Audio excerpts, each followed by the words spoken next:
Welcome to Corner of the Galaxy, the show that talks 100% LA Galaxy soccer. We're glad you could join us. Now it's time to sit back and relax as your hosts navigate through the twisting, turning, but never boring world of the five-time MLS Cup champion, LA Galaxy. And now, here are your hosts, Josh Gessman and Wendy Thomas. Hello, everybody, and welcome to Corner of the Galaxy on cornerofthegalaxy.com. I'm your host, Josh Gessman, along with Miss Wendy Thomas. Glad to have you on a Thursday night, getting ready for the weekend. The LA Galaxy getting ready to head up to NorCal to take on the San Jose Earthquakes at Stanford Stadium, the second Cali-Clasico of 2017, and it looks like we just added another Cali-Clasico that we're going to play here in a little bit as well. We're going to talk about the win over Sacramento Republic in the U.S. Open Cup as well. So we've got that, we've got your LA Galaxy news, we've got some calls, we've got all that stuff packed into this show. So let's not waste too much time. Let's actually get into this a little bit earlier than we normally do. As we always do, welcome to the show, Miss Wendy Thomas. Wendy, how are you doing? I'm doing all right. How are you, Josh? I'm doing excellent. People were afraid that I got rid of you last week. There was general concern. Yeah, you're gonna move on. You're gonna replace me with a younger, hotter model. Is that right? I was gonna say Corey, but he's not really younger or hotter. So no, nobody's getting replaced. Just I had to go a little bit earlier, as I think I explained. Your schedule didn't allow it. And Britt, who's in the press box, was fortunate enough to be in the area because she normally doesn't even work here. So. Or around the studio, so she stopped by and did that, which I had a lot of fun doing. But, of course, you're back, and we're glad to have you back. A good LA Galaxy week for you so far? Yeah, I mean, I think it's been sort of a mixed past week, and I think that the next week also has the potential to be pretty interesting because we have games coming hot and heavy. We have a game this weekend, and then the big 4th of July game, so we have the chance to pick up points or drop points as you see fit. Yeah, yeah, exactly. How it all sort of. I would say any home game you have to be worried about right now on the road. Maybe you feel a little better about. But no, the LA Galaxy, obviously, the loss to the Sporting Kansas City last weekend was another stumble at home. They didn't look good, especially in the first half. A lot better in the second half, but didn't have enough to take Sporting Kansas City down. And then they had to quickly transition into the U.S. Open Cup, the game against Sacramento Republic, where I'm telling you right now, Sacramento was so jacked up for that game. Had never lost, by the way, Wendy, had never lost at that stadium, at the StubHub Center Track and Field Stadium, until that night against either LA Galaxy 2 or LA Galaxy. There's been some draws there. They didn't always get wins, but against the LA Galaxy, I guess the quote-unquote senior team finally took down Sacramento Republic, who looked like maybe they ran out of gas there in the second half, and the LA Galaxy might be a little bit better conditioned, and maybe that was the difference. What was your take on the game? Yeah, I mean, small sample sizes, I guess, make for interesting statistics. I don't know if it's all that significant that they've done so well at the track and field stadium. I thought the first half of the game was pretty dry. It was pretty boring.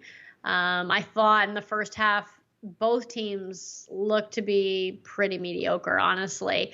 The second half, the Galaxy, almost immediately after Van Dam came in, there was a pickup in terms of energy, in terms of people's sharpness, in terms of aggressiveness. So I think it's one of those things like when your dad comes around, you sort of sit up straight and then you start using your silverware correctly. And right. Then you're, okay, Dad's here. We have to really, step it up because to me, it was noticeable. The moment he came on, everyone started playing better. I thought that Bradford Jameson played really well. Uh-huh. He seemed to really be a spark, and creative. He put in a number of good crosses. I think the Galaxy could have easily gone up in the first half off of a couple of Bradley Jameson crosses, but for whatever reason, Jack McInerney was not in a position to finish them. I thought that immediately after Villarreal came in, he improved the game a lot. So I thought Ariel Lassiter in the first half was pretty poor.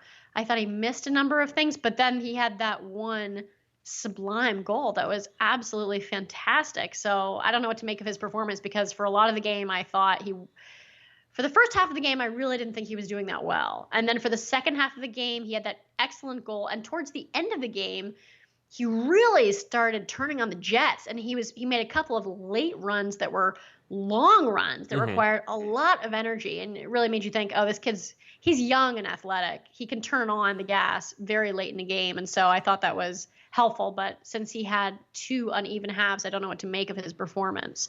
What did you think of it? Well, I really liked Bradford Jameson the fourth. I think that for me, he was man of the match. I thought he was outstanding. Very dynamic, very creative, not afraid to take people on. And, yes, there's a difference between USL talent and, Major League Soccer talent. And I think that not necessarily some of the guys who are on the field, you don't always know whether or not they're going to be MLS talent or USL talent. A lot of guys sort of coming into this game and getting a run out.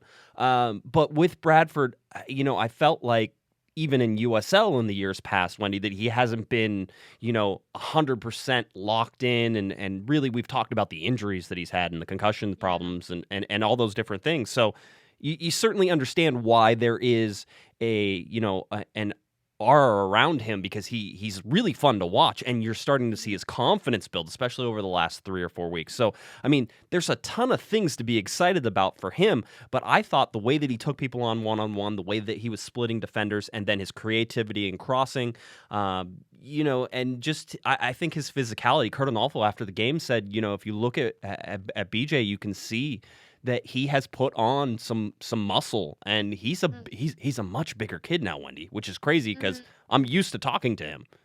Well, I mean, putting on weight. I mean, for me, Bradford Jameson has never been a concern about talent. He always seemed to have a lot of talent, and it was always a concern about physicality and his, obviously the concussions issue. He's had, I think, at least 3 concussions, if I'm not wrong, and in the span of a very short period of time, which is precarious, potentially really dangerous for someone who is 18 or 19 years old. I think that's when he started picking them up.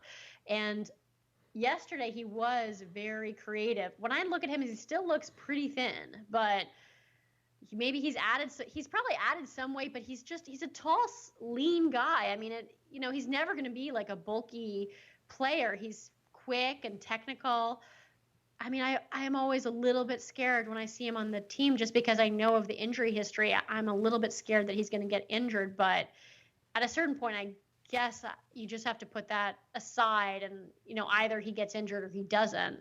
And at some point, if he picks up another injury, he's going to have, we're going to have to make decisions about whether a career in professional athletics is right. But as long as he's healthy, he's a real asset to the team, because he is talented. He's quick. He's creative. He can play either out wide or centrally. He can play probably as a striker or a winger. I mean, he brings a lot of options to the team, provided that he's healthy. I mean, I think that he's a great option. And particularly since it seems like the Galaxy have about, a baker's dozen of strikers who can't score. Having someone who potentially is a scoring threat is really helpful. Yeah, it is, and again, he has been. I think it just wasn't in this game. I think over the last couple weeks and the time that he's been getting, he's been showing that he can make a difference even on an MLS roster. So, I think the upside of this game is that Bradford Jameson really came out and sort of shown in this. I think the downside is that McInerney looked relatively inept. I didn't think that he was dangerous at all. I wasn't worried about him in terms of if he was ever going to score. He had chances that I thought he didn't do a great job with. Even holding the ball up a lot of times, I felt that he wasn't on the same page as everybody, and realistically didn't handle the physicality. To me, and this is just an observation, I don't know if this is something you see as well, Wendy, it looks like he's at like 75-80% in terms of speed and effort all the time. So I think that's a real sort of downside. Granted, the Galaxy aren't paying much money for him, and they certainly have the availability in terms of roster spots, so I wouldn't worry about it too much. But I was disappointed by him. I thought that Nathan Smith is so up and down at right back that he drives me crazy. He makes wonderful plays, and you sit there and go, yes, that's what you want to see. And then he does ridiculous, stupid things, and it drives you crazy, allowing defenders to cut inside on him. And when he can anticipate, this is my observation on Nathan Smith, when he can anticipate a play, He's very good at it, Wendy, because he's not necessarily quick, he's not necessarily fast, but if he can anticipate it, he puts himself in the right spot, he's great. If he starts getting turned, if he can't anticipate what's going to happen, then he seems to get beat pretty easily. And so those are all concerns, obviously, going forward, especially as the LA Galaxy try to figure out who right back is, although Nathan Smith will not be available for Saturday's game because he will be suspended, at least according to Kurt Onalfo. There has been no official disciplinary committee email that has gone out, but I expect that probably to happen sometime on Friday morning, where Nathan Smith will be officially suspended for his tackle against Benny Feilhaber in the Sporting Kansas City game. So that's why that was certainly why he got to play in this game, and I think they would have played him regardless. But other than that, Hugo Ariano, I thought, had a good game. Didn't hate any of the things he did. Dave Romney looked fine. I was okay with Josh Turnley at left back. John Kempen, goalkeeper, very solid for me. Mm-hmm. Yeah, I also thought it was interesting. I noticed that Pedro is the only starter who played this game, and I noticed that he was not in the SKC lineup this past weekend. I wonder what Kurt Onalfo's strategy is behind that. Is he thinking, if I just have one starter in this lineup of kids, maybe he will act as a ballast and be able to balance everyone out a little bit, or serve as a guiding force in terms of providing leadership? Or is there a reason that he thinks that Pedro is more suited for an Open Cup game midweek? I mean, is Pedro just the kind of guy who doesn't really care if it's a league game, if it's an Open Cup game? I'm, here to support the team no matter what kind of game it is. I mean, I wonder what his theory is behind that. Well, you've been seeing Kurt rotate people as he has been available. Obviously, you didn't see Roman Alessandrini even dress for this. You didn't see guys like Ashley Cole even dress for this. So he's been rotating as he's, I think, been able to. I don't know that he has a ton of choices whenever it comes to these when you look at the injuries. I think in this particular case, if you look at it, I mean, I think one of the criticisms you could lob at Kurt Onalfo in this game is that Joao Pedro probably played too much. That you could have brought Jose Villarreal in earlier, because that eventually did happen. I'm thinking like the 80-something minute, 82nd minute, something like that. So I think that that's something that you could have taken a look at. But at the same time, I look at who else was there and who else was available, and Joao Pedro had the rest in the first 45 minutes in the game before. And so you sort of looked at him and said, okay, well, I can understand why you might need to play him a little bit more in this particular game because of that, he's trying to rotate people around. So he was exhausted in the games before all of this.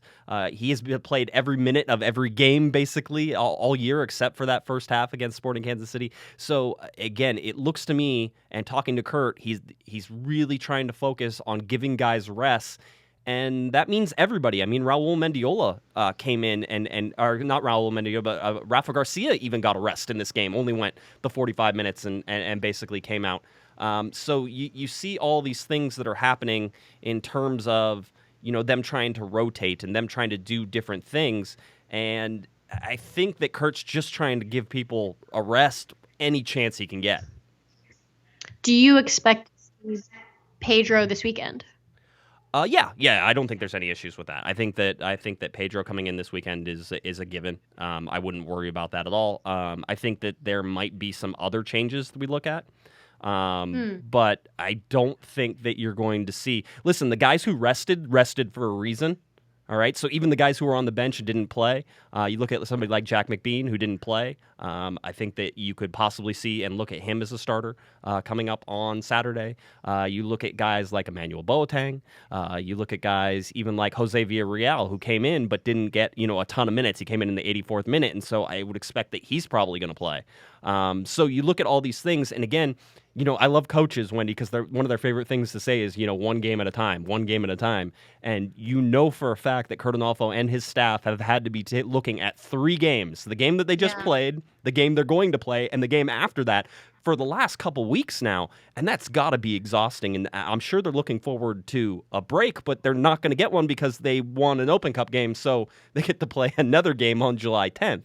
Do we really? Wow. Because I was just about to say, I know that we have the game this weekend, the July 4th game, but then there's a 2-week break where MLS is, I think, taking a little time off. For the But Gold Cup. I guess not. No, and it's for the Gold Cup, but U.S. Soccer is still going to play the Open Cup. So July 10th, the LA Galaxy will fly up. That's a Monday, by the way. So July 10th on a Monday, the LA Galaxy will fly up to San Jose at Avaya Stadium at 7:30 p.m. kickoff time, and that will be the Open Cup game. So that is your quarterfinal matchup is the LA Galaxy versus the San Jose Earthquakes, which is funny because, of course, they're going to play the San Jose Earthquakes this weekend. It feels like all the Galaxy will be doing in this most recent stretch of games is just playing San Jose, which might be good for those who love the Cali-Clasico, but these guys have to be looking. I mean, there was... You must be exhausted. That last game, because I was thinking that this weekend followed by July 4th would be really difficult. I don't know what they're going to do for the following weekend because they're barely scraping together a lineup now. We're so thin. I don't know who they're going to be fielding. And it's going to be it's a quarterfinal or a semifinal in the Open Cup. Yeah, it's a quarterfinal. So if you get to that, you're in the semifinal. You're down to the last 4 teams. By the way, there's still lower level. There's still 2 lower level teams. 2 lower levels, Cincinnati and FC Miami. That's wonderful, which means one of them will make it to the semifinals. They play each other. So that's sort of just an interesting sort of turn. U.S. Open Cup, a lot of fun to sort of watch. But again, the Galaxy did what they needed to do in this game. There's part of me that almost thinks that maybe they just should have lost this game so that way they wouldn't have to play again on July 10th, but I know there's a bunch of fans who think that the U.S. Open Cup is maybe their best chance at getting anything this year, and so you start looking at the game on July 10th against San Jose, and you have to start I thought, Wendy, at least in my mind, you have to start thinking about playing your number 1 team because you have a chance here at a trophy. You're getting a lot closer now. I just don't know how we're going to scrape together a roster. I feel like we're just at the very, very edge of just coming apart at the seams. We are so thin. I feel, and I'm concerned of Ashley Cole. These guys are, they're not young. I mean, I know Ashley Cole is very fit. I know Van Dam is very fit, but goodness gracious, these guys are in their 30s playing 1-2 games a week and travel and everything. I just wonder it's going to catch up with them eventually. Yeah, it seems like it. Even for this U.S. Open Cup game, there was one player whose name was added approximately, I think, 50 minutes before kickoff, which was Tyler Turner. Tyler Turner is an LA Galaxy 2 player. I think he's an outside back, a defensive player, from what I was able to garner about him very quickly. If you looked at the official lineup that was put out, they had everybody's name and number, and you go down, and then there was just this number, 63. There was nothing next to it. And I go, are we missing a name here? And they're like, oh, it's Tyler Turner. We just added him to the roster and to the lineup in order for this team. So that's how sort of thin they are. I mean, you've looked at the LA Galaxy, and they've already once this year dressed 17 players instead of 18. So the injuries seem to be mounting. There is a possibility you get one injury back.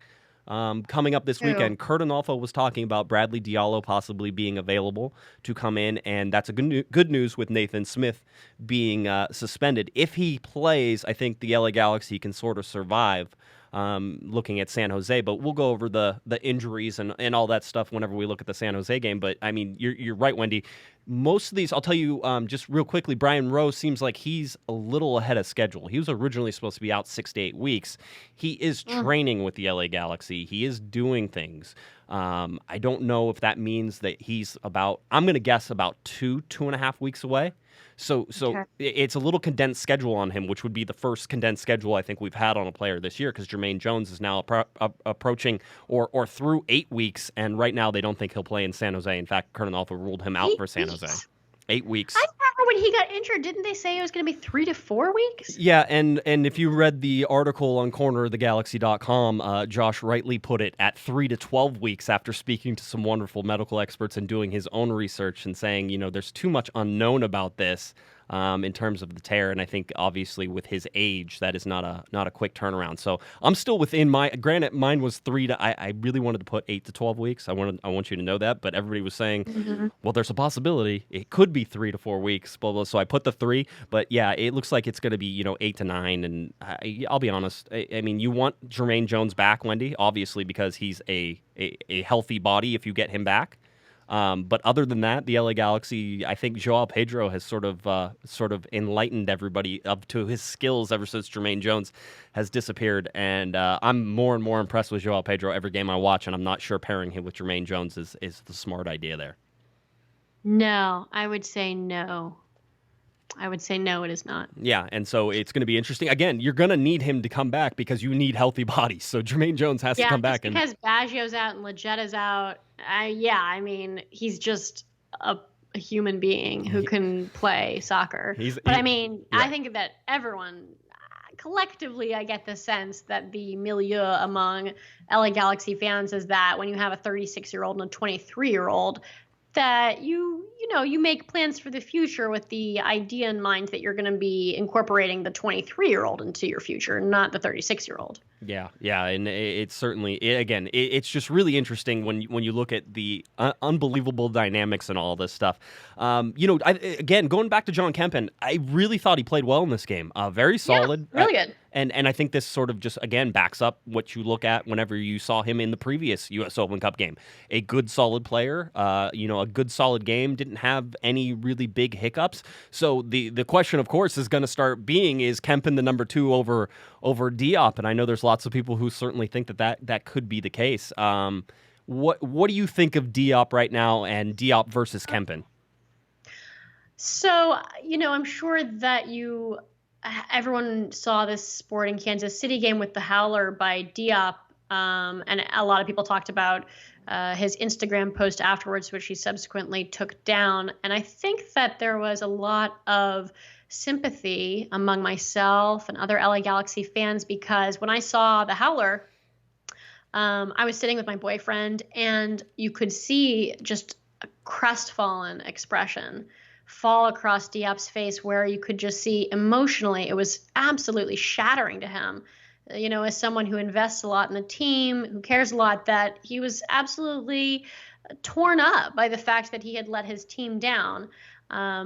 I think that Diop, I've seen Diop be fabulous. Right. I remember a game that I saw, it was, I believe, last year. It was in Portland where he had some absolutely amazing saves. So I know that he is capable of doing great work as a goalkeeper, which is why I think Kurt Onalfo is constantly putting him in the position where he thinks that he deserves to be the number 1. I mean, a lot of people think that Brian Rowe is clearly the better goalkeeper. I do think that Brian Rowe is a better goalkeeper, but having Diop as the number 2 is, I think, fine. If Rowe is healthy, I would prefer to put in Rowe. If Diop is healthy and prepared to play, I think he's a fine choice. I hope that he spends, just the week just moving past this. It's a very difficult thing in professional sports when the psychology of a situation can overwhelm, just the metrics of just what happened. I mean, it's something that is, as a goalkeeper, every goalkeeper has those moments where they do something stupid and you just make a mistake. And, in my career, in my profession, when I make a mistake, fortunately, I can go and sit in my office and close the door and sit in front of a computer by myself and just quietly think about it. I think it's a very difficult thing in professional athletics that every embarrassing moment is beholden to tens of thousands of people. There's people on television and then people in the stands who get to see you at your best and your worst. And I think that is something which can be glorious when you score a goal. But when you're a defensive player, you don't get the glory of the strikers. And I always have so much sympathy for defensive players because from a zero-sum prisoner's dilemma approach to the game, scoring goals is just as important as not conceding goals. And it's just as disheartening when a striker repeatedly plays 90 minutes and fails to score as it is when someone gives up a goal. So for me, it's just as frustrating to watch Giassi Zardes go out there week after week after week after week and be very, very bad. Right. As it is to see someone make a defensive error. I hope that, Diop just recuperates and just does, what I do when I screw up at work, which is I just shake it off and say, I know that I'm good at my job. I made a mistake, but I know tomorrow that doesn't necessarily mean I'm going to make another mistake. And so, no, you have to be like a duck and let it roll off your shoulders, You do. Yeah. I mean, you just have to be like, it's water off a duck's back. If you're a goalkeeper, you got to be like, you make a howler. You have to own that. You have to acknowledge it, see if there's areas where you can improve, but ultimately it doesn't aid you in any way to beat yourself up, to tear yourself apart. There's a difference between constructive self-criticism and being someone who's like, I'm just a terrible, awful person. And I don't want Diop to fall into that position where he goes from being self-critical about his technique and ways in which he can improve to just tearing himself apart as a human being, because it's not good for him psychologically, and for fans, we want to support him. We want to see him do well. We're there when he fails and we're there when he succeeds. I mean, I know that, sports fans are fickle, but LA Galaxy fans who really care about the team want to see everyone succeed. And just as much as I think that, a mistake that a player makes justifies criticism, I don't think that, anyone who condemns or boos a player, they have, I have no time for fans like that. That being said, I mean, honestly, I'd like it if some of our strikers started scoring goals so that we weren't always in a defensive position where we, desperately had to defend. I mean, I would like to focus a little bit more on the fact that we have about 5 strikers who don't score goals. I mean, it's a little bit frustrating for me. Well, it's so funny because you look at how we view, and you hit it on the head, looking at strikers versus looking at the defenders or looking at goalkeepers. And the crazy thing about a striker is you can fail 99 times, but if you get that one, then that one changes the game and you score a goal, and then all of a sudden all the times that you failed, sort of gets forgotten. And the same is the exact flip opposite of a goalkeeper or anybody else. Yeah. The defender on the other side can be successful 99 times out of the 100, but that one time he gets by, it happens. Now with Diop, clearly we've talked about his shortcomings in terms of he seems to be too eager to come off his line. He doesn't always get to where he thinks he's going to be. He puts himself in bad positions and then forces himself to make unbelievably acrobatic saves in order to just, sort of keep up with other goalkeepers who maybe are better positioned. I think that's the same. He's 23 years old, and that's sort of where it comes out. He's very young. By goalkeeping standards, he's really young. I mean, goalkeepers usually don't even hit their stride until they're like 28, 29, 30. And then they run. Even Rowe is, how old is Rowe? 29? I want to say 29 or 28. Yeah. He's still not even quite yet to the top of his prime. Yeah, no, and you sort of look at all of the ceilings, and we've always said that, whenever you look at Diop, how big his ceiling is, how good he could really be. And so when you see that, you can understand why you want to probably play him, again, but if he's going to cost the LA Galaxy goals, then that's going to be an issue. And so if you look at him versus John Kempen right now, and John Kempen, small sample size, I think you were talking about small sample sizes before. Yeah, really small sample size. Right, but he looks in terms of, he looks like a guy who is a stable goalkeeper. He's more in the Brian Rowe sort of mold than say the Clement Diop. Brian Rowe, by the way, is 28 years old. So we're right in between there, 20, 28, 29, right there. So so Brian Rowe is, as the healthy, is the number one. I don't think there's an argument there. I know people want to make it an argument. There really isn't one. I think Kurt Onalfo believes that Brian Rowe is the number one right now. But with Rowe injured, it's Diop, and Diop is the number 2. And now what do you do? I mean, Brian Rowe is the more mature goalkeeper. There's a great story in Tim Howard's book. I don't know if you read his book, The Keeper, where he talks about his years at Manchester United when he was playing under Sir Alex Ferguson. And he had a couple of bad games where afterwards Sir Alex came in and just tore into him in front of the team. And he lost his starting goalkeeper position, and everyone knew that he had lost his position. But eventually he was moved to Everton, and he had the opportunity to either, to say, I can start over again. I can remake myself, having failed at Manchester United and been booted off the team. I can still remake myself as a starting goalkeeper in this league. And he did. And he played for Everton for years and years, was enormously successful. He's been a hero for the U.S. men's national team. And that's something that if you want to have a long trajectory as a goalkeeper, then, revitalizing yourself after having setbacks that are both mental and then also in terms of results for the team, it's a really crucial part of being a professional athlete. And then guys like Ashley Cole and Van Dam and stuff like that, I'm sure they've all had experiences in their career where they had terrible, terrible moments. But, one of the things that sets them apart is that as a champion, hey, you got to move forward, You got to take a step forward, even when you feel like crawling into a hole. Well, it'll be interesting to see what happens on Saturday. I don't know who starts in goal on Saturday, and I'm sure we can talk about that here in a little bit, and as we get ready for that game. But I mean, for the Open Cup game, and just sort of put a bow on it and put it to bed, is that the LA Galaxy did what they needed to do. I think there's a lot of people who I think they're putting out a false narrative that the Galaxy somehow got played off the field in the first half. I didn't think that was the case. I certainly think that Sacramento Republic had more chances, or had chances in the first half. It wasn't necessarily more, because the Galaxy ended up having about 7 chances with 1 shot on goal, and then you had Sacramento Republic, who had 6 chances with 2 shots on goal, and some of those shots weren't exactly difficult to block on either side, and there were a bunch of misses on both sides. I thought the Galaxy and Kurt Arnolfo said it, should have won that game by a lot more. I thought both teams in the first half were kind of... Yeah, not that thrilling. Because I actually watched beforehand. I had seen the Cincinnati-Chicago game, right, which was actually, I mean, a fabulous game. Hell of a game. That was really exciting, very interesting, dynamic. There was 30,000 people in the stands for a USL game. It was very exciting. And then I switched over to the Galaxy game, and both teams sort of looked nah. But then the second half, I thought the LA Galaxy were clearly the better team. They were, and I think some of that is Jelle Van Dam, although I didn't think he played all that great, to be honest with you, if we're looking at that. Kurt said that, what I think Josie Becker, who writes for MLSsoccer.com, said to Kurt, what did you tell them at halftime? And Kurt said, score. Right, and it was one of those, and they came right out, and you saw within 2 minutes they had 2 goals. I do have to tip my hat to Jack McInerney for drawing the foul that Ari Lassiter buried, and it was a flopper McFlopperson.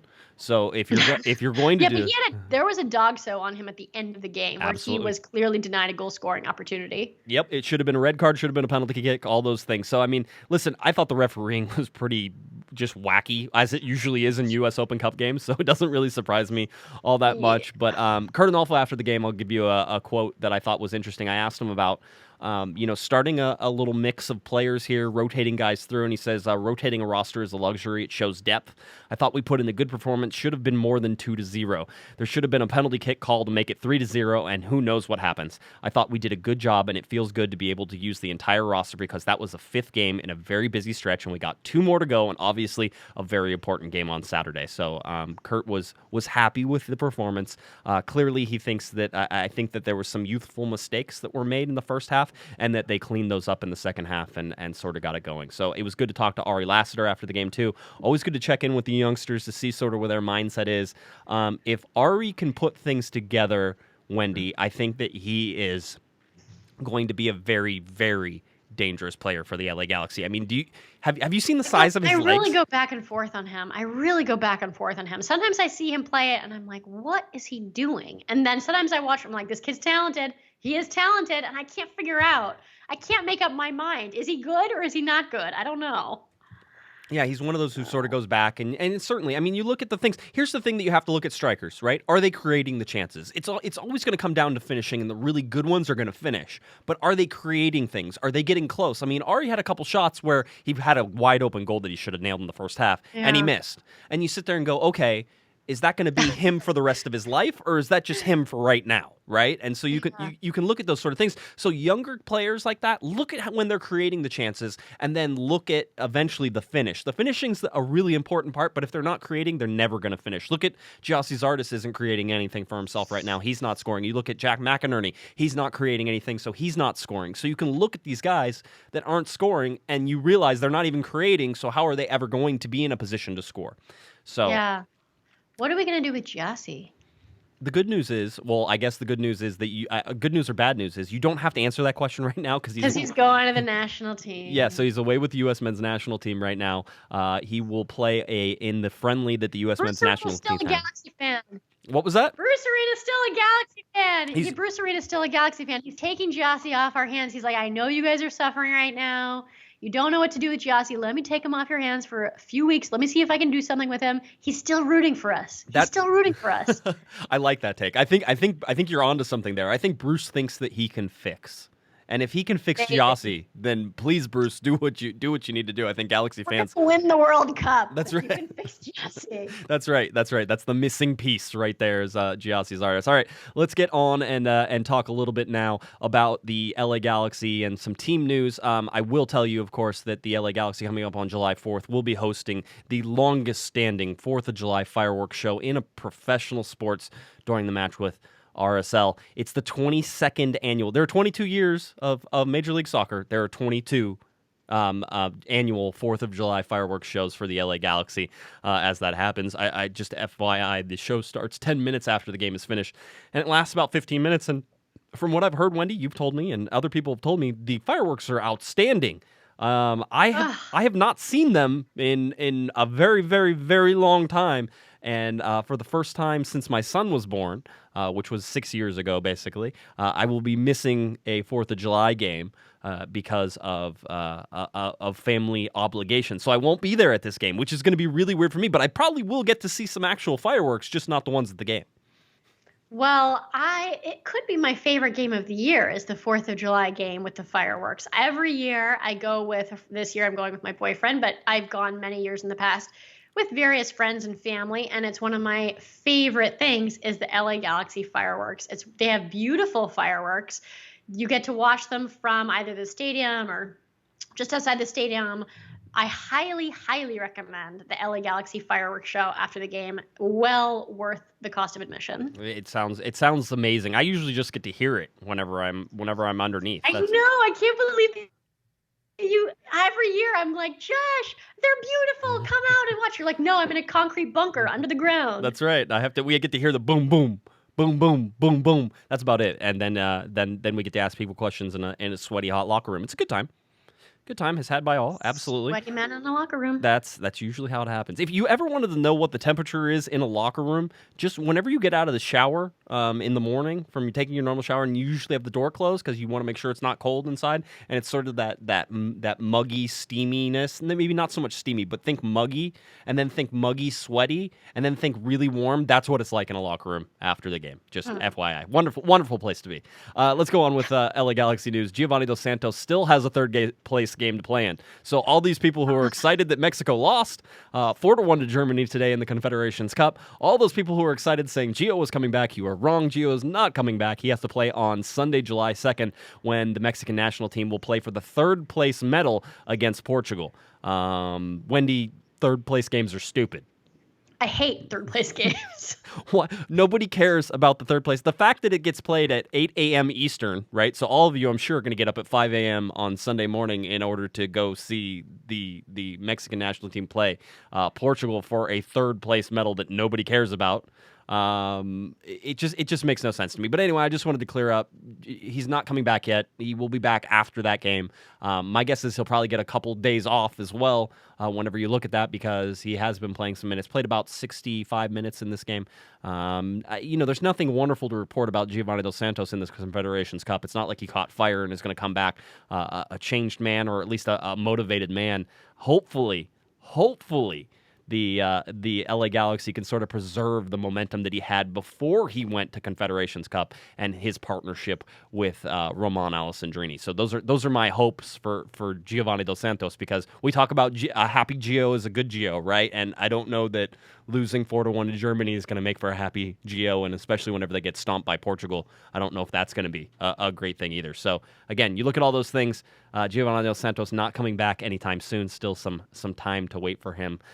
Possibly by, and I think July 10th might actually be the time. So in a U.S. Open Cup game, Wendy, might be the time for Giovanni Dos Santos to make his way back to the LA Galaxy.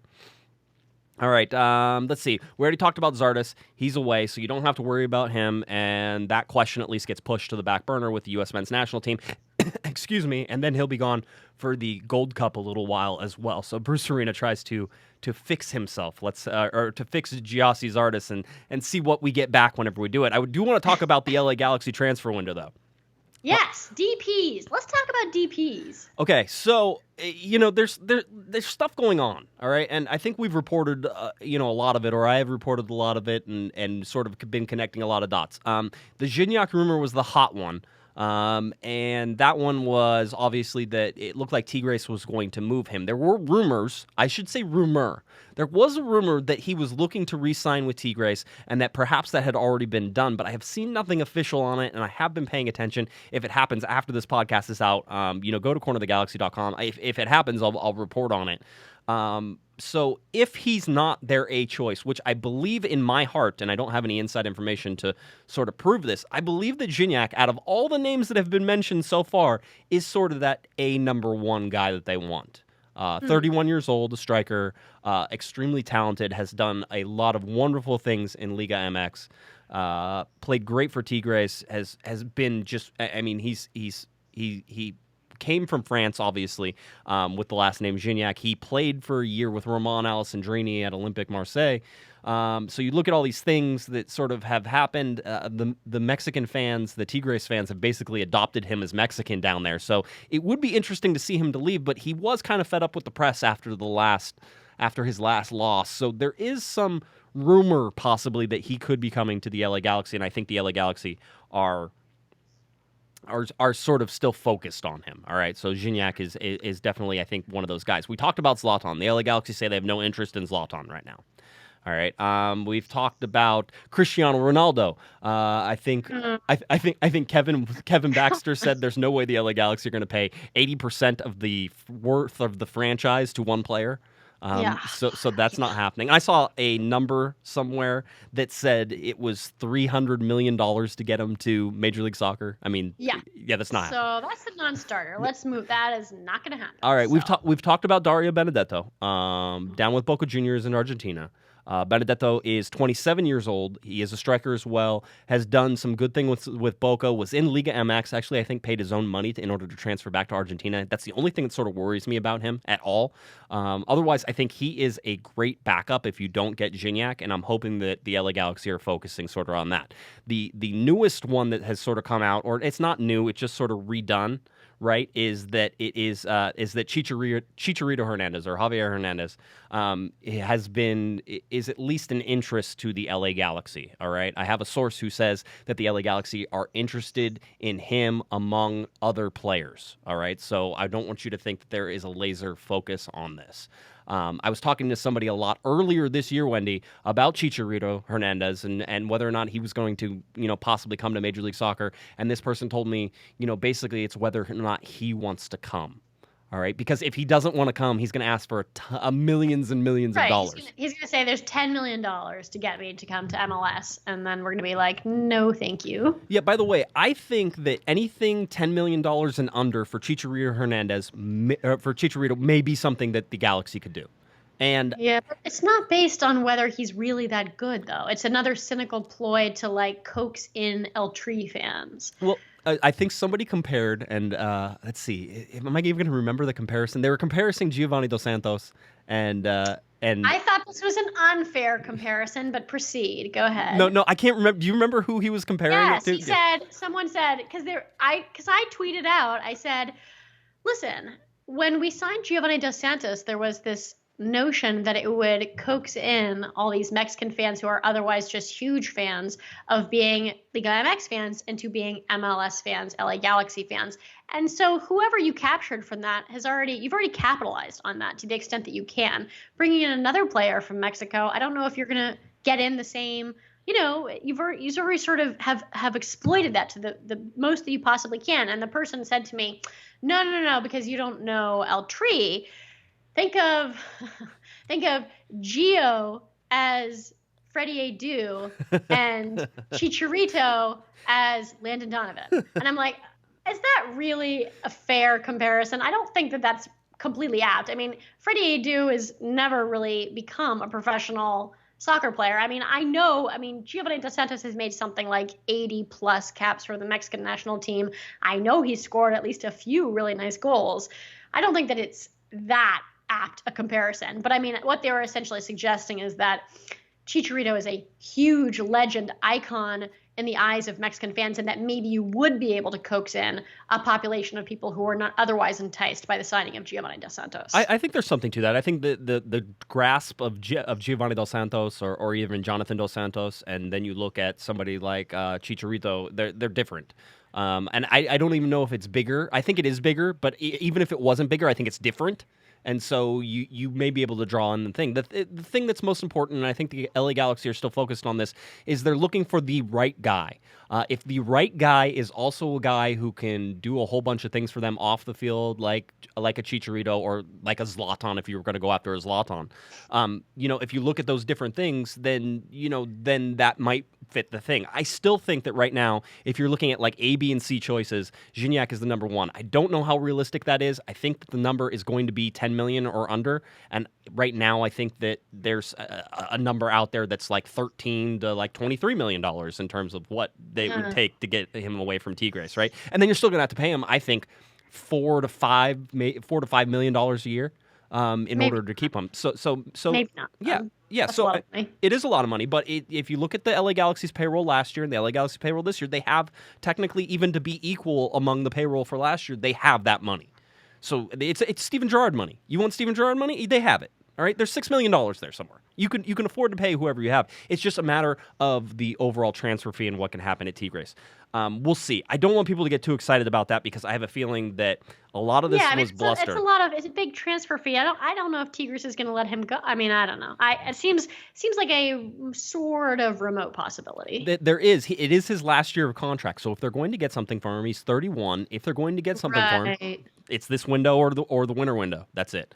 Right. So that's how that looks. The other person, and I think we sort of gone through those. So that's what I'm saying. Here's my gut feeling. All right. And whenever I have gut feelings, I always want people to pay attention to my gut feelings. I think in the next 10 days, we're going to start to hear more concrete details about these players. And I think that as you get closer to the transfer window opening, which opens July 10th in Major League Soccer, goes all the way to August 9th. People are announcing signings, and you can announce a signing, but they can't join your team until that window opens, okay? So that July 10th window, it would be the first availability for anybody to sort of play that has transferred in. So July 10th is there, but you have to get the international transfer certificate. But I am feeling like in the next 10 days, we're going to start weeding some of these out and start to figure out who is real, who isn't. And I guarantee you there's going to be a couple names on here we have not discussed and have not heard anything about. Everybody wants to know. There's two questions that I hate, or two sort of attitudes I hate the most, Wendy. And whenever people ask me, number one is, who are we going to sign as a DP? I don't know who the LA Galaxy are going to sign as a DP. I will tell you that they are out there right now and they are busy. All right. Whether or not that means they're going to land somebody, we'll see. I did talk to one source sort of trying to take their temperature of would the LA Galaxy be able to sign somebody? And that person says almost a guaranteed yes, they're going to make a signing. If they had money to bet on it, they would bet on them making a signing and make it. It's a significant signing. Okay, so that's sort of where we sit right now. But these next 10 days are really critical because things are going to start moving. Teams are going to starting to move different players. And so as you go, and you look at when Giovanni Dos Santos came into the LA Galaxy, that didn't happen until August, Wendy. So yeah, no, I mean, it's very fluid because it's not like we're the only ones who are looking to sign people. Every team in the world right now is doing the exact same thing that we're doing, which is thinking about who can we sign, who do we have to move in order to sign them. It's everyone's having, and so it's a very fluid process where right now it could be that, Benedetto looks more likely right now than Jhinyak, but it could be that maybe that shifts midway through the week, and then maybe some dark horse who we've never even heard about comes into the running and just steals the show, and he's the person that we sign. We haven't even heard of him yet. Yeah, remember, I was fairly certain, there were a bunch of people who were fairly certain that Gregor Breinberg was coming to the LA Galaxy, and then this guy named... A bunch of people, Gregor, right? A bunch of people. Yeah. There's that kid from England. Yep. There was... Yeah, we're always associated with at least a half a dozen people, and sometimes, no one had heard of Pedro when they signed him, right? Right. We had no idea. That came out of left field because everyone was thinking we were going to sign a kid, from the Eredivisie, and then we didn't sign him, and we signed Pedro instead, and no one had an idea that the Galaxy were even looking at him. Well, and the same thing happened with Robbie Keane, by the way. That was sort of a surprise signing. That was not very linked. That wasn't like, hey, Robbie Keane's coming to the LA Galaxy, and then there was this 3 or 4 week build-up to it. That happened very quickly. So we don't know a lot of times, and I can't speculate because, see, it's not like, where you look at Major League Baseball and, like, the known pool of players is here, and you sort of know who it is. They're literally looking all across the world. There are thousands and thousands of players that you could pick that could possibly be coming to the LA Galaxy or any one of these MLS teams. And it seems like anytime anybody's coming to MLS, it's automatically assumed that it's the LA Galaxy. And oh my gosh, yeah, yes, yeah. Of course. It's always LA Galaxy. If it's Wayne Rooney, if it's Leighton, it's always we've got an offer from the LA Galaxy. This is agents all over the world realize this is the only team that is commonly known among international players and foreign press. So if they're telling a story to foreign press, they're just going to associate it with the LA Galaxy. Yeah, it is. And so the other thing that I hate when people say is we should trade this player. And the trade for this player is never a, hey, look, there's this really good player that we have. He's doing amazing things. We should trade him. Right? That's never the thing. It's always the, oh, look who's really, really bad, and I want him off my team, and so let's trade him. That doesn't work. Stop proposing it. If you do not propose a trade that is reasonable, I will stop. I will answer you with like a question mark, and I'll ask if you're trolling me, and it infuriates me. The latest one was, I think we should trade Giassi Zardes. Okay, that would have been great after 2014. To who? Let's trade him to his mom. Like who? His mom will take him. It's always the same. It's like whenever Leonardo was really bad, everybody wanted to trade Leo, right? They're all, Leo's got to go, all right? We did. Ultimately, we did trade Leo. We actually, it wasn't even a trade. He was let go. He was picked up in a re-entry draft. Re-entry draft. Right. So that's not even true there. So, but yeah, no, you cannot trade things you do not want for things that you do want. Just think about it as a swap meet, all right? If you go and you want to trade and barter with somebody, you can't give them something that they don't want in exchange for something. I can't give you a can of soda in exchange for a diamond ring. That doesn't work that way, all right? So this is where we're going with this. So be smarter with your trade proposals. MLS is a really peculiar league, and it's one of the primary downfalls. I think there's a lot of advantages to the collective bargaining system that they've set up where everyone negotiates with the league in terms of being able to make sure that you get the best deal for the players that you sign. A huge downfall to it is it creates a really inelastic system where when you are negotiating a trade and you want to trade one of your players outside of MLS, it's very difficult because anyone you want to trade him to needs to negotiate first with you and then the league. And so actually trading players outside of MLS is very difficult. It's a lot easier to bring players into MLS. Right. It's sort of one problem with the single entity structure, I think. So one of many, I'm sure. One of many. All right, LA Galaxy 2 news real quick as we continue on. This is the most exciting thing that I think has happened at the LA Galaxy 2 game all season. LA Galaxy 2 will host a professional ultimate frisbee team on June 30th. This is a Friday night game. The Los Angeles Aviators. Wendy, big question for you. Did you know there was such thing as a professional ultimate frisbee team? I am ashamed to say I did not. And so they are going to be playing an 8-minute mini game at halftime, and I think this is worth the price of admission as far as I'm considered. Here, I'll give you a real quick background. The Aviators, members of the American Ultimate Disc League, yes, that's a real thing, are in their 6th season. How for 6 years have I not known there was a Los Angeles Professional Ultimate Frisbee team? This is I want to start an Ultimate Frisbee team podcast. I want to get a jersey. Or what do they wear jerseys or kits or anything? The league boasts 24 teams across 4 divisions. 24 frisbee teams? Yes. Wow. That encompass the entire United States and Canada. So our folks up north are also playing Ultimate Frisbee, which makes 100% sense. The Aviators compete in the Western Division with teams from San Diego, San Jose, San Francisco, Seattle, and Vancouver, and they'll introduce fans to the sport with an 8-minute game at halftime. So that's what you can do. All right, LA Galaxy 2 game on Friday night. That is where you should be. The LA Aviators, if you would like to send me a jersey, cornerofthegalaxy@gmail.com, jersey, kit, shirt, really whatever you wear. I'm not sure of the correct outfit terms, but I'm willing to learn and I'm willing to love. All right, so there you go. LA Galaxy 2 news. That was what I had there. Because otherwise, LA Galaxy 2 are in a rebuilding year. And so if you want to see the young talent, go down there and see them individually as a team. They're not quite there yet. Mike Munoz. Josh is using the term rebuilding year as a euphemism throughout this entire season for LA Galaxy 2. Instead of saying that They have a terrible record. It's just we're in a rebuilding year. It's just a rebuilding year. Rebuilding year. It's true. We have like 4 players on that team right now. So The real issue is that they're so young. They're such a young. That team is like routinely 3 or 4 years under the average age of the other team. So that's which is kind of cool too. I kind of like that. So I saw Rio Fuji walking, I think, somewhere, and I looked at him and I was like, "Is he in middle school? He looks that 13 young, right? Or is he 14? Yeah. And he plays on LA Galaxy too. He looks like a child. That's how I often feel whenever I go to those games. So You're like, I feel like I should be your babysitter. Does your mom know you're out this late playing soccer? Know. Right. All right. I'm going to help you cross the street. All right. LA Galaxy schedule. We talked about July 1st game, San Jose. July 4th game, RSL. Monday, July 10th, back to San Jose to play in that Open Cup game. Then Saturday, July 15th is the scrimmage against Manchester United. Nobody cares about, but the LA Galaxy still have to play in. Wednesday, July 19th is a game against the Vancouver Whitecaps at home. Then they go away to New England on July 22nd, the day before my birthday, so you can start getting your gifts ready. And then home to the Seattle Sounders on July 29th. That's your July schedule coming up very quickly, very rapidly, and still a ton of games to play, even though there's a international break in there somewhere, Wendy. I can't see it anymore because Manchester United and the San Jose Earthquakes, then that U.S. Open Cup game took it away from me, but there's an international break in there somewhere. MLS standings. Anybody who surprises you in the Western Conference? Western Conference first. The Western Conference surprises, I would say, I think Sporting Kansas City when I saw them this past weekend, because I've seen a lot of games this season where I was really thinking to myself, boy, the LA Galaxy are bad, and the other team is like the Philly game. I remember thinking to myself, both these teams are bad. They both deserve to lose.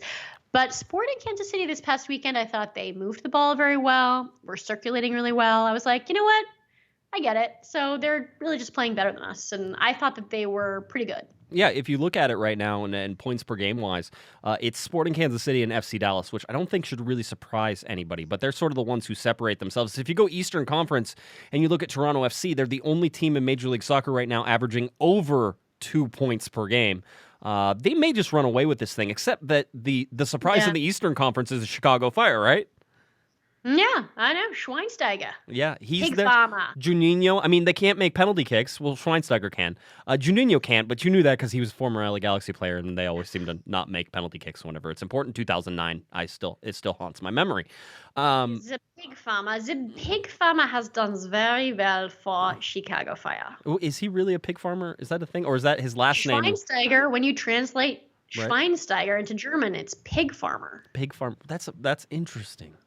He's a pig farmer. I don't think he is. I think he's a footballer. He looks to me like a triangle. He is square. He's built like a block. He's He's very interesting to watch. But anyway, yeah, that Chicago Fire game in Chicago in the Eastern Conference is amazing to look. The LA Galaxy sitting 13th in the overall standings for the Supporter Shield. I don't know that they're going to make a run at it. So, we'll just keep an eye on it, see how it goes. 6th in the Western Conference right now, whenever you look at them above the red line, so above the thin red line, as they would say in Major League Soccer, which is a good place to be, at least right now. They just have to continue to keep that up. All right, let's see. Let's do one thing before we get ready for the San Jose Earthquakes. I want to get to one call that I got.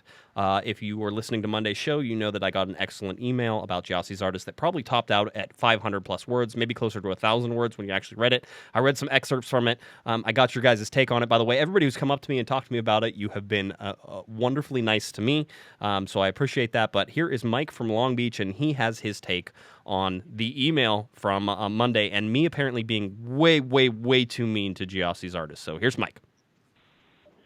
Hey, Josh, this is Mike from Long Beach. Actually, I was just finishing up your podcast for the week after the Sporting Kansas City game and got to the part where you guys were talking about Gyasi and that email from the listener. And, I think the one thing I really wanted to kind of chime in on this is that, Gyasi is a wonderful, great human being, very, very nice person. And obviously a homegrown success story. But the reality is we have to separate all of that from his performance and what he's been doing or what he hasn't been doing for the team. And, when it comes down to it, MLS is a business, the Galaxy is a business, and we're talking about professional athletes here. And if you look at NFL, you look at MLB or NBA, they don't do this. And if they're not performing, they need to be pulled, and they need to sit, and they need to redevelop themselves and find their way again. And hopefully that's the way for Gyasi. But the reader, the listener, the email that you're reading here, he's not separating that from any of that. So you have to really look at Gyasi as a person on one end of the spectrum, and then when you're looking at his performance and how he's playing on the other end of the spectrum, and you have to really focus on that. And I know Anolfo's not, and I know he's getting paid a lot of money, but it is time for him to reassess how important Gyasi is to the team right now. And I think he's wildly important, but right now he needs to find his way again, whether that's with the Galaxy or not.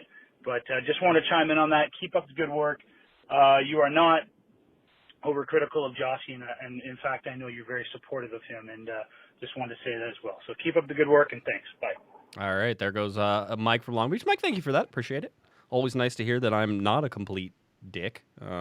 So, hey. You're not. God, if you're a dick, what am I? I mean, I think everyone is sort of tempted to conflate Gyasi Zardes, the human being, who, volunteers time for charity and tithes to the church and is a homegrown player and is just the most decent, wonderful, selfless human being in the world, with Gyasi Zardes, the athlete, the professional soccer player who has a lot of drawbacks. But I mean, that's really difficult for fans because we become personally attached to these players. And when you have a wonderful human being who is, a homegrown player, you really want for him to succeed. And, there's a bit of cognitive dissonance when you realize that, he's really just maybe not doing that well. He's not doing that well. I can confidently say that. My whole argument sort of was that I always have a check and balance, unlike a lot of people. My check and balance is I have to go talk to these guys and face these guys. So if I say something that's completely out of line or totally out of the war, I guarantee you that they will let me know. All right, and if I can't back that up, then I have a problem. And so far, I don't feel that I ever have that issue right now, not with Gyasi Zardes or anybody else. And I feel happy backing up my views to Gyasi or anybody else who I may have criticized in the future, in the past, at any time. That's sort of my check and balance. So I work with that. All right, Wendy, let's get ready for a San Jose game. If you don't mind, I would like to do a fun intro for this one. Oh, okay.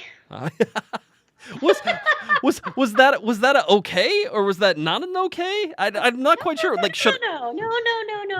I want you to do it. I don't know if I believe you now. Now I think I'm going to be self-conscious about it. No. I want you. You're my podcasting husband, and okay. I need to support you. So you go ahead. Again, that doesn't make me feel. I feel like you have to support me, not that you want to have fun with the music, and it's not from Pirates of the Caribbean. Do it. All right, here we go. Your LA Galaxy get ready for the second Cali-Clasico of 2017 as they head up to Palo Alto to take on the San Jose Earthquakes on Saturday, July 1st, 2017 at 7:30 p.m. on Univision at Stanford Stadium. To date, more than 50,000 tickets have been sold for the match, so it should be more than just a little bit exciting to watch this game. The San Jose Earthquakes are 6-6-5, 23 points, 17 games played, 5th in the Western Conference. The LA Galaxy 6-6-4, 22 points, 16 games played, 6th in the Western Conference. The two last games for San Jose were both 2-1 wins. The first one came last weekend over Real Salt Lake at home. San Jose finished that game down to 10 men, but still won 2-1. And then the other game, the midweek game, was a U.S. Open Cup win 2-1 over Seattle Sounders, in which Seattle finished the game down to 10 men. So it seems like anytime San Jose is playing lately, somebody gets sent off. The last time these two teams played, I don't need to remind you, was a 4-2 win by the LA Galaxy up at Avaya Stadium, their very first win ever at Avaya. This is the 64th meeting between the two clubs. The Galaxy are 30, 20, and 14 in those meetings, 11, 15, and 8 at San Jose, and have won just twice in their last 14 regular season games in Northern California. The Galaxy average 2.1 goals per game on the road and hold the league's best road record at 5-2-1. San Jose score 1.6 goals per game at home and have only one home loss on the season, 4-1-4. That one loss came to the LA Galaxy. Their leading goal scorer is Chris Wondolowski with 6 goals, and the LA Galaxy have Roman Alessandrini at 8 goals. It should be a great game to watch. It should be very interesting to see what the lineup is. I'm interested in your thoughts on this game, Wendy, as San Jose certainly seems to be on a little bit of a roll here, and I'm sure they're looking for payback after the LA Galaxy embarrassed them on May 27th, that 4-2 game. Yeah, I mean, I'm wondering though more about the congestion of games that we have, having just played 2 games and then having this game, the July 4th game, and then another game after that. I don't see how we get through the next few games without losing one of them. And I don't know. I have a feeling that it's probably going to be the San Jose game, since RSL has just been woeful, and in theory we should be better at home than we are on the road. And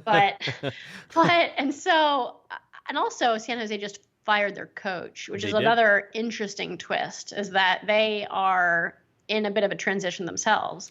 So I don't know how we're going to get through the next week and a half. I'm rooting for us to at least get a draw against San Jose.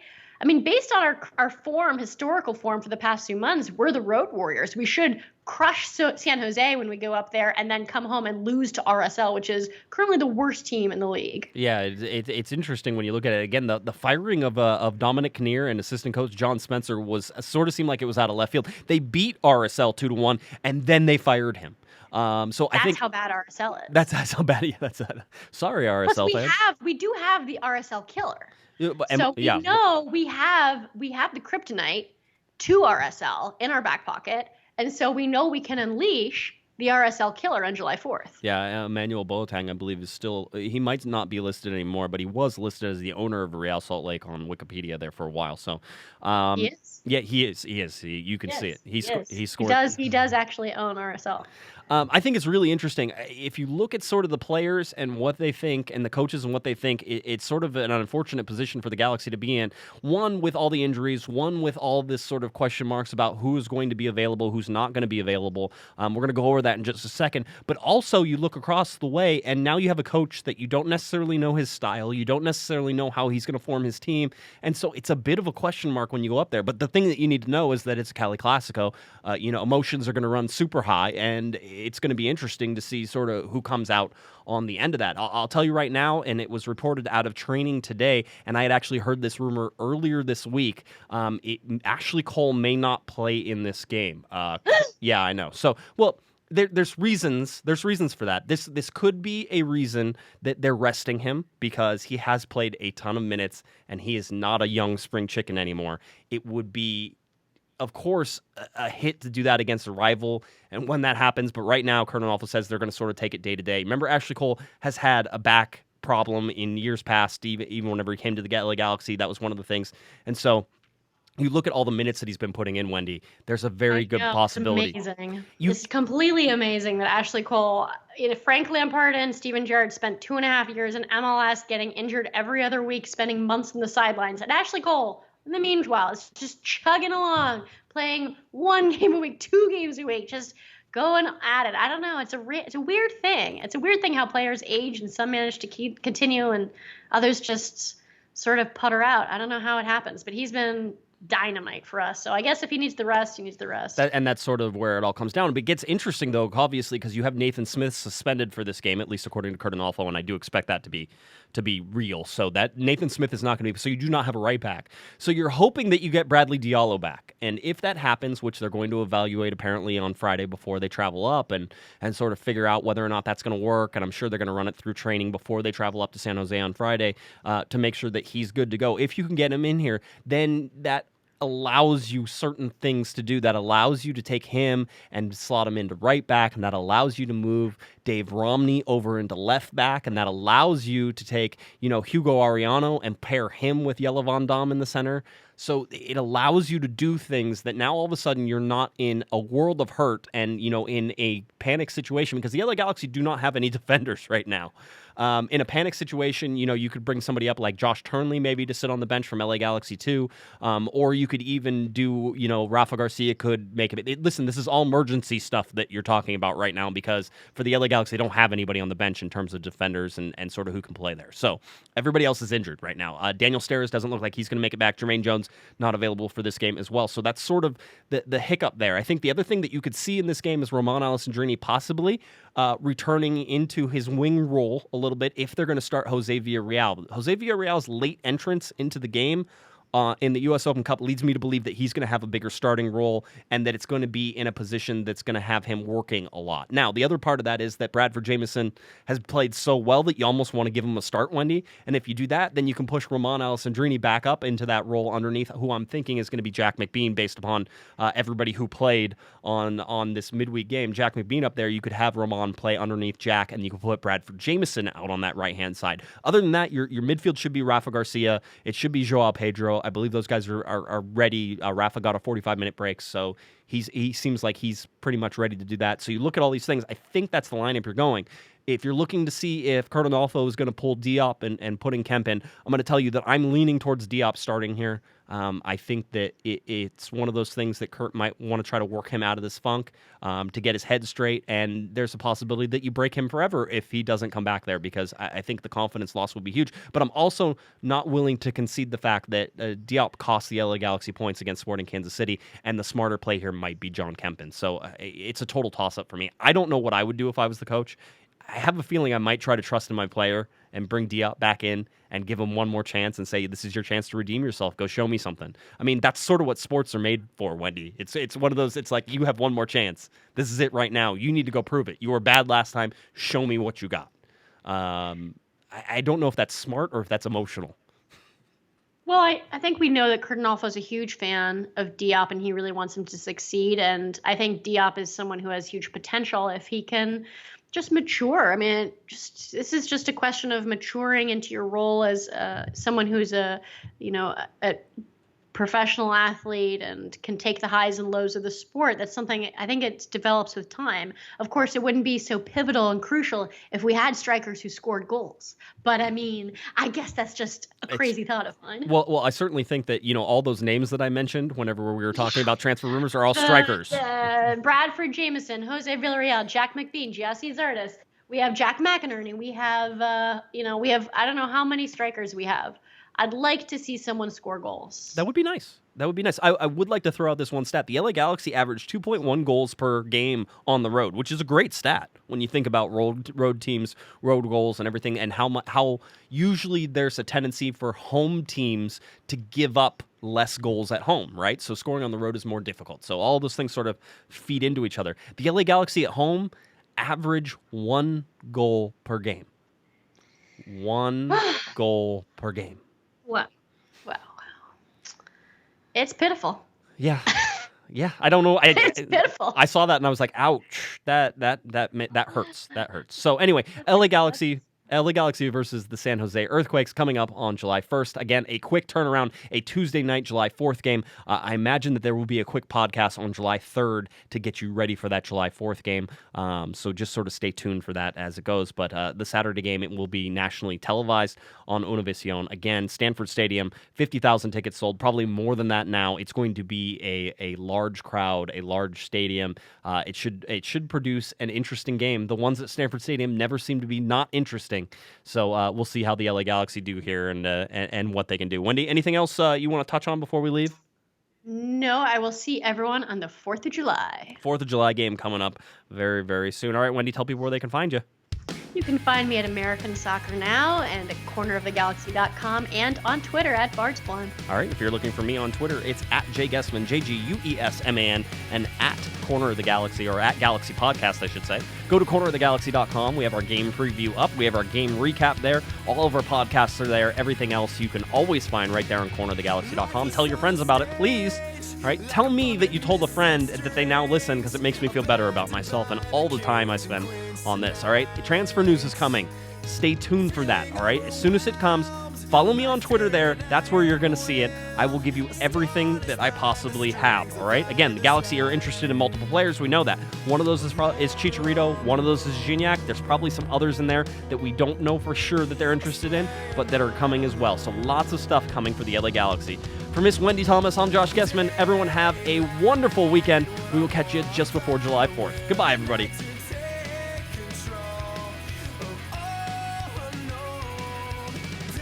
You've been listening to the Corner of the Galaxy podcast on cornerofthegalaxy.com.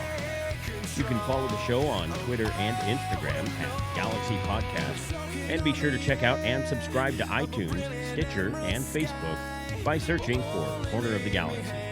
And for all of your independent LA Galaxy news, discussion, and entertainment, including this podcast, head on over to cornerofthegalaxy.com. Fans, thanks for listening. We ask that you be kind and courteous to your neighbors as you leave the podcast. We thank you for joining us and look forward to seeing you again. Until then, I'm Michael Araujo, and on behalf of the entire Corner of the Galaxy crew, goodbye, everyone.